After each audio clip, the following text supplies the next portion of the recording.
The views and opinions expressed on the following program may not necessarily reflect the views of the staff, management, or board of Hope Media Group and KSBJ. It's what's happening around us, in our town, suburb, city, in our community. It's Community Beat with Kim Kasi McKee on 89.3 KSBJ. Well, hello and welcome to Community Beat, where we're keeping you attuned to the topics that are impacting our local communities. I'm your host, Kim Kasi McKee, and we have some great information to share with you today. Our first guest is Mark Ammerman, who is going to share some of the latest updates on our Texas power grid. Now, Mark is no stranger to KSBJ. He served as a board member and finance committee chairman and the chief financial officer from 1989 through 2003. He also chaired the fundraising campaign in 2018 to move our tower into the city, raising $6 million. What a gift. From 1987 through 2016, he worked for a huge Canadian international bank, both building and leading their global energy business, covering the U.S., Europe, Latin America, and Asia. And he retired in 2016, but trust me, he hasn't stopped going strong. But he retired to dedicate his time to the Lord, his wife, the church, and so many charitable efforts, especially serving on so many of the university boards that he supports.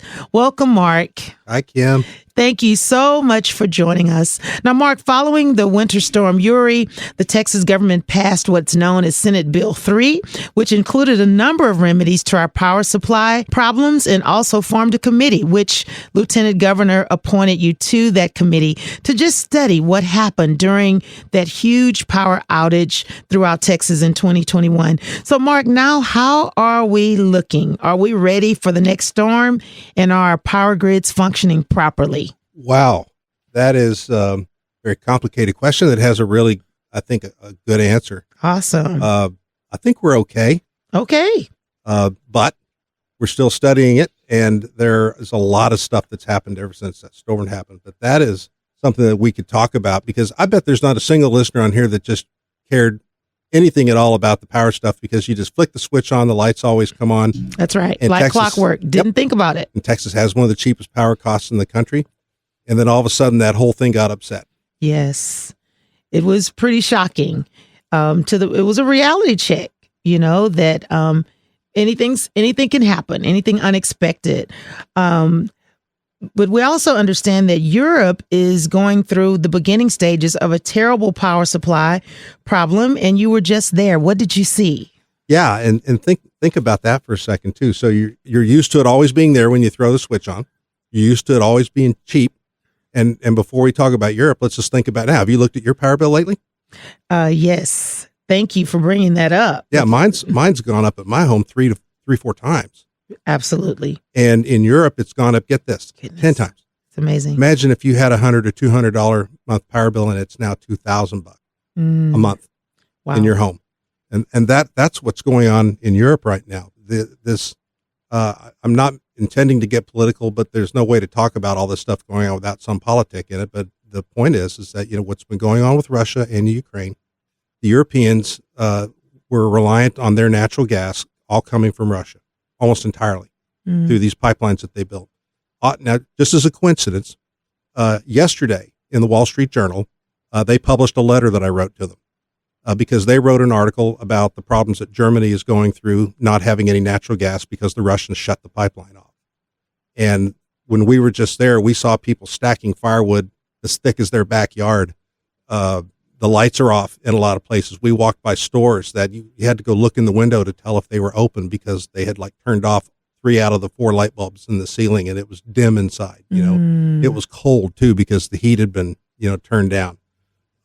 They're really getting ready for what's going to be pretty tough in a grinding winter, because they get these long winters and dark nights over there. But their power has just shot through the roof. So if you're a company, like I read an article the other day about a person who manufactures shirts and clothing and stuff like that, and they said that they were paying average power bill for their small factory was about 6,000 euros, and they said it's 65,000 euros a month now, and they can't afford to stay in business, so they're having to shut down. The automobile manufacturers are having to shut the plants down. The aluminum people are having to shut the plants down. They can't afford those kind of power costs. So it really is going to be just like a survival type thing this winter. Now, in warmer places like Italy and further south, I'd like to tell you a fun story because I hope it doesn't come, over here, and I don't think it will. But the morning that we were leaving, we get up at 4 a.m. because we have a 6:30 flight, and we get in our car and we pull out onto the street, and everything is completely dark. All the lights are off. The building lights are off. The street lights are off. Wow. We're just driving by the lights of our headlights. Imagine trying to drive through downtown Houston and get onto I-45 and head to the airport, and you can't see in the dark. Oh, my goodness. And then when we get to the rental car place, we can't find it because all the lights are off. Wow. And we drive around and drive around and drive around for around 30, 40 minutes trying to find the place in the dark. And finally, we see somebody pulling into a parking place, and we follow them, and their headlights hit the sign for the rental car place. We're like, holy cow, there it is. So we get in there and we walk to the airport, and finally, fortunately, we made our flight.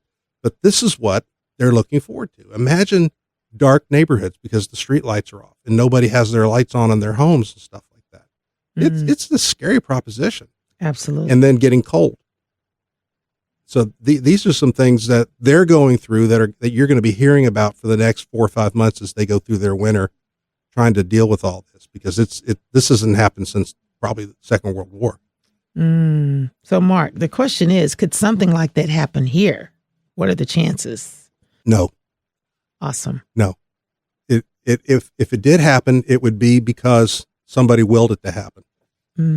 And the power was, I said I don't want to get on the political, but, there are some mindsets, for instance, where people are saying, I'm glad natural gas prices and gasoline prices are so high. It makes people consume less, and that's better for the environment. But that's not the lifestyle that we're used to having. We're used to being able to eat meat in our hamburgers and grill out in our backyard, and get in our car and drive and go places and fly to Europe and go on a vacation or things like that. But there are elements among us that think that those type of things are wasteful for the environment, and they don't need to be. I'm not here to really argue that one side or the other. Sure. But talking about the Texas power grid, I can tell you that every day that goes by, I keep learning something new that I didn't know as to why the power went out. Okay. So why don't we talk about that for a minute? Sure. Because that probably, I would hope for someone listening to this program, is probably of interest to them, where 2 years ago they didn't really think about it very much. Now right. Absolutely. Well, first off, let's just talk about Uri for a second. Okay. I've lived in Houston almost all of my adult life, and we've never had a storm, anything like that. And I'm at a garage where I keep my car. We put some water bottles out from the garage door into the middle of the building just to see which ones froze. And they all froze solid. Wow. It was cold. And, our homes aren't built for that. But we also found out a lot of other stuff that wasn't built for that. Everybody knows that you go out and wrap your exposed pipes, right? You put foam around them. We were out taking swimming pool noodles and cutting them in half and then duct taping them around the pipes. You have to do that. Pipes, pets, people. Well, oil and gas wells that are out in West Texas, for instance, or up in North Texas, many of them didn't have that type of stuff. And when you get those winds, we tend to think about the cold and the ice and the snow, but the thing I've been learning about more is what the effect of the winds were. And so the wind's blowing up against those pipes and it's freezing them. And so what was happening was there was 9 or 10 different things that happened that all went wrong at the same time. One of them was that the windmills up in North Texas iced up. Okay. And so many of them went down. The second part was that the solar panels iced up.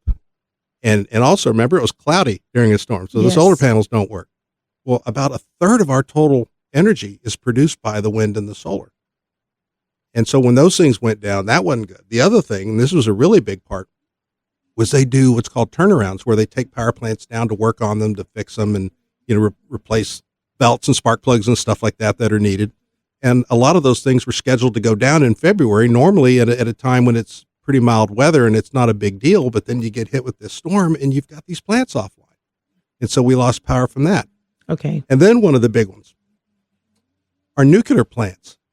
We had some turnaround problems going on there that went down. And then the big one that's written about a lot is the natural gas that flows through the pipelines that goes to run the power plants. Yes. And the natural gas was getting frozen off because the pipelines, I'll try not to make this sound difficult, but long pipelines, like all the way from West Texas, 800 miles, sure, have compressors every so often to keep the pressure up. Okay.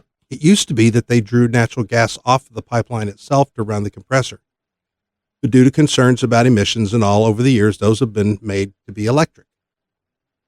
Okay. Well, when the power line goes down or the power is not being produced, then the compressor stops pushing the natural gas along, which means that the power plant at the end of that pipeline is not getting natural gas, so it goes down, and it just starts to tumble across the system. Okay, sure. Now, a lot of this stuff, they started working on immediately and figuring out what the problems were. So in following up, the next legislative session, which was right after the storm, they passed Senate Bill 3. And I brought a little thing here. So the Senate bill was formed to put together a group of experts, which I was picked to be one of, from power, oil, and gas, and also the financial renewable power industries. And so what we were supposed to do was to review everything that happened and come up with a, quote, comprehensive state energy plan. Okay. And so what they wanted us to do was to look and see what happened, look and see if there's any barriers or pricing mechanisms or other things that didn't make things work.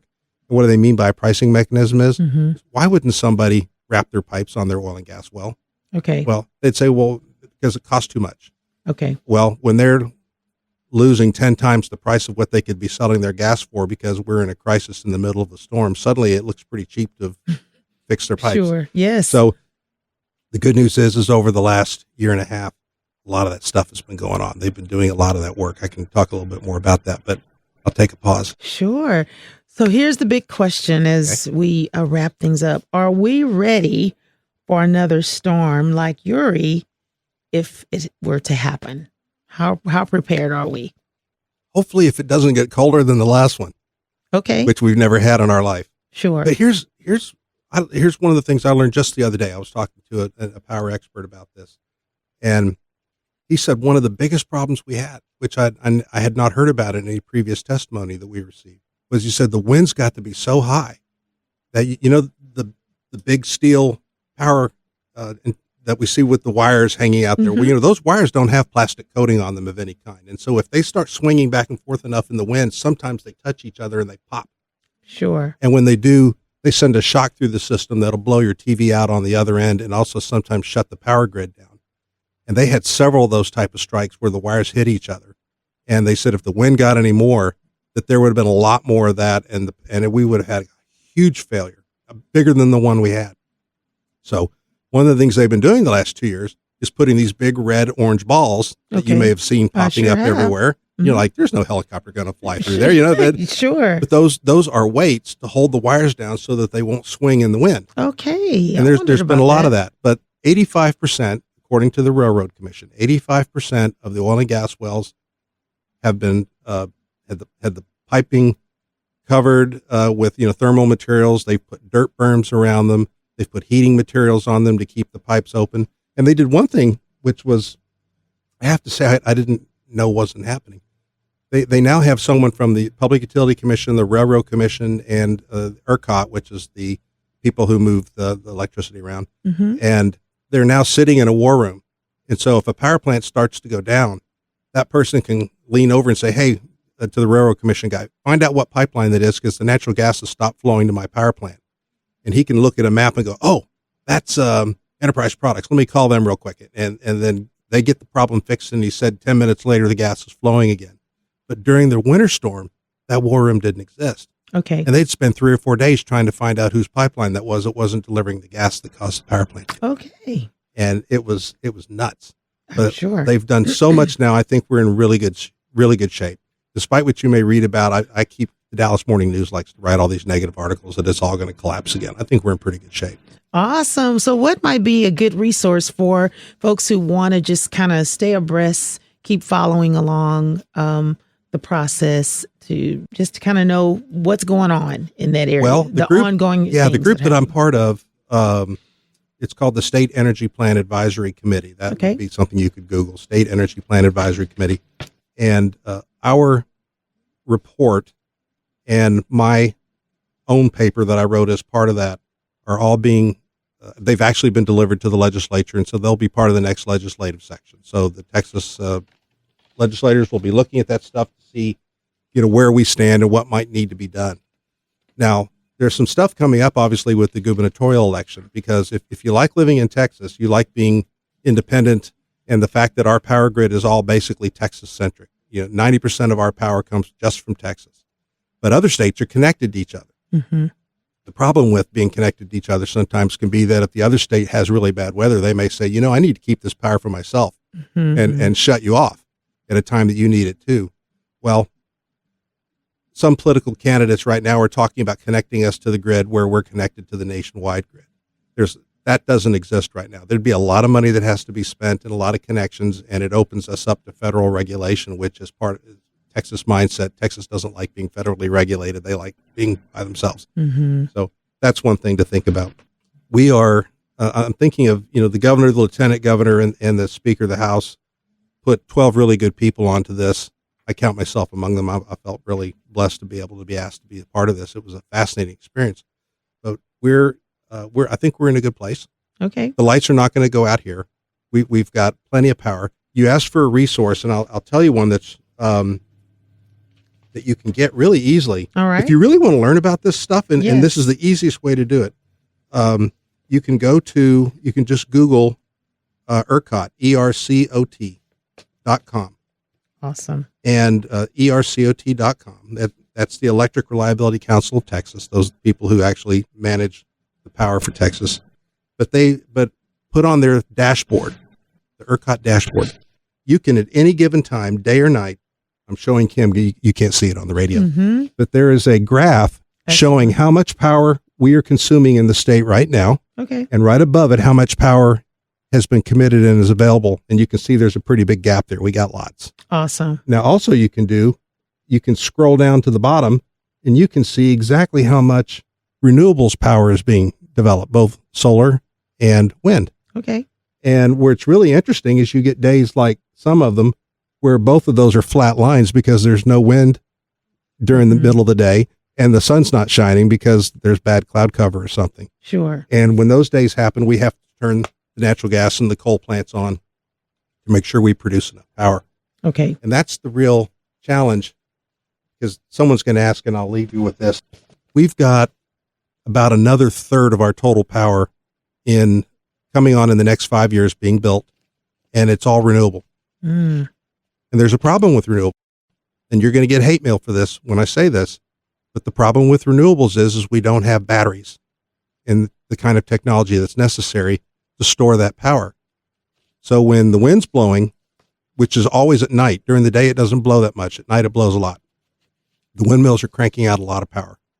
During the daytime, and you can just watch it as 8 o'clock in the morning and the sun is coming up, the solar panels start really cranking in the juice and doing really well, but the wind starts to kind of go offline. And some days, due to bad weather, both of them are not there. Okay. And you have to crank the other power up. They call that dispatchable power. That's the stuff you can turn a switch on and start up. But the problem that we need to have batteries. One of the things I wrote in my paper is to the legislatures, I said, we have one of the world's leading experts on batteries who's now in our midst here in Texas. Do you know who I'm talking about? No. Elon Musk. Ah, okay. And I can guarantee you that the governor and lieutenant governor have his cell phone number. Okay. And I was wondering, I said, we didn't hear any testimony from anyone in the battery industry, but that's the next big challenge, because as the power can be stored up and then you can live with it, over the times that you can't produce it, you can really start to benefit from this. But the problem is in the winter, when it gets really cold and the power usage is like up at the top of capacity, every time the sun goes down, you lose all that solar. And sometimes when the wind is up at night, the wind doesn't blow enough and you don't get enough. So you can't really rely on a world where all you have is renewable power. You've got to either have a way to store it or you've got to supplement it with this other stuff.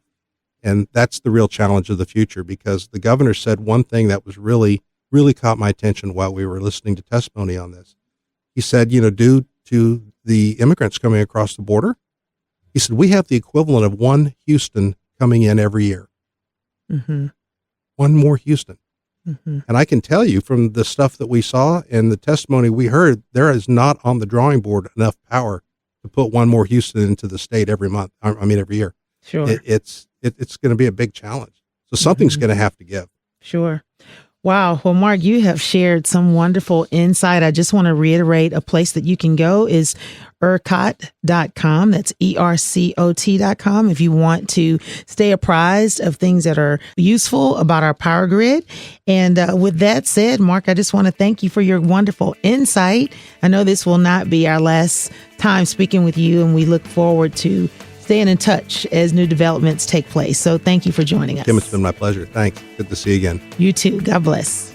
Our next guest is Stephanie Chesson. She's the Director of Development for American Cancer Society. Hello, Stephanie, and thanks for joining us. Hi, thanks so much for having me, Kim. Well, Stephanie, of course, October is known as Breast Cancer Awareness Month, but truth be told, we need to raise awareness all year long. Is that correct, Stephanie? Absolutely. Breast cancer is the most diagnosed cancer in women here in Texas, and more than 21,000 women are going to get diagnosed with breast cancer in this next year. So it's very important that we stay on top of making sure women know that they need to get screened. We've seen a 6% drop in the number of women who are out there getting screened since the pandemic. And it's very important because up until the pandemic started, we'd seen a 43% decline in the number of breast cancer related deaths. So we know screening works. We've just got to get people back to their doctors. And because of that, we've started a new Grab Your Girls campaign. All right. So we're encouraging everyone to grab your mom, your sister, your aunts, your best friends, and, hold each other accountable and go get those mammograms and your screenings and stay up to date so that you can catch it early, because we all know that when it's caught early or before you have any signs or symptoms, that you have a higher chance of surviving it. Well, there's a lady in my church who is a 32-year survivor. That's amazing. And she grabs us girls at the church all the time. I mean, we have pink balloons all over the church, and she's constantly helping us, holding us accountable. And so it really means a lot to have those ladies in your life that'll help you to just realize the significance of that. Absolutely. That's so important. We need to do that for each other. Because 1 in 8 women has the chance of getting breast cancer in her lifetime. I mean, that also means 7 out of 8 won't get it, but you do have a 1 in 8 chance. And so we all need to stay on top of these screenings and be visiting your doctor and talking to them and knowing your body. Now, are the screenings just for people who have symptoms? Absolutely not. Ideally, we want to catch it before you have any symptoms, and most of the time you don't. So just going for that annual checkup, getting your mammogram, that's the most important thing so that we can catch it earlier when it's easier to treat. Awesome. Now, I know you have some campaigns to just help keep the cause front and center. Talk to us about some of those campaigns that we can connect with. Yeah, absolutely. So to help us fund all of this, research that we help find all these treatments and cures for breast cancer and other things, specific to breast cancer, we are currently doing our Real Men Wear Pink campaign. Yes. Most people don't know men can get breast cancer as well. It is a much lower risk, but it does happen. And so this is a way for them to get involved, not just for themselves, but also to support the women in their lives. And the community leaders from all over Houston come together and commit to raising a minimum of $2,500 through the month of October. They wear pink every single day and post pictures on social media, put the message out there. We give them some statistics and encourage them to ask the ladies in their lives to get screened. So that's what they're out there doing, messaging that out every day in the month of October. What a neat campaign. Yeah, it's a really fun one. That's awesome. Now tell us about some of the others you're doing. So we're also in the middle of our holiday shopping card campaign, which I think everyone in Houston knows and loves. So we kicked that off on the 20th last week with our kickoff party at IW Marks. They're our presenting sponsor, so we appreciate them for that. And it runs all the way through October 30th. You can get your cards for $75 either online at holidayshoppingcard.com or going into one of our over 400 participating retailers or restaurants. And then you get to save 20% for the entire month, October 20th through 30th. So it's helped us raise over $18.7 million in the 25 years that we've been doing the holiday shopping card. And that goes directly to our mission and research and patient programs that we're able to provide right here in Houston. That is awesome. Y'all seem to come up with such wonderful initiatives. And like they say, and wait, there's more. There's one other thing. Yeah, there is one more. We also are excited to be launching our Shuck Cancer event. It's a oyster cuisine type thing. So we'll have oyster dishes and wine pairings, and then also non-oyster cuisine for those that don't like oysters. But that'll be on November 9th at Sawyer Yards at Silver Street Studios. So we're really excited. Our Young Professionals group is hosting that, but anyone's welcome to attend. It's not just for young professionals. So if you like to eat and have a little wine and come out for some live entertainment, it's going to be a really fun event. Awesome. So tell us, where can we go to get just ongoing information, whether it's breast cancer screenings or a lot of these wonderful events that you're doing that are coming up? Where can we go for that? Yeah, you can get any of that information or any cancer-related information at cancer.org. And then you can also call 1-800-227-2345. Both of those are 24 hours a day, 7 days a week, even holidays. So even if you have someone that's had a diagnosis, they can call and get someone on the phone or on chat anytime at 3 a.m. or whatever. So awesome. Any parting words you'd like to leave with us? No, we're just excited to be here, and thank you all for supporting the American Cancer Society, and hope that the listeners will be joining us at one of these upcoming events. Awesome. Well, we are hoping the same. So we want to say thanks to you, Stephanie, and your team for all of the wonderful work that you're doing. And again, if you need more information, you can go to cancer.org. And again, we want to thank both of our guests who were with us today, both Stephanie Chesson with American Cancer Society and Mr. Mark Ammerman, who was sharing updates on our power grid situation. And we want to thank all of you, our wonderful listening audience, for tuning in for this week's edition of Community Beat. I'm Kim Kasi McKee on 89.3 KSBJ.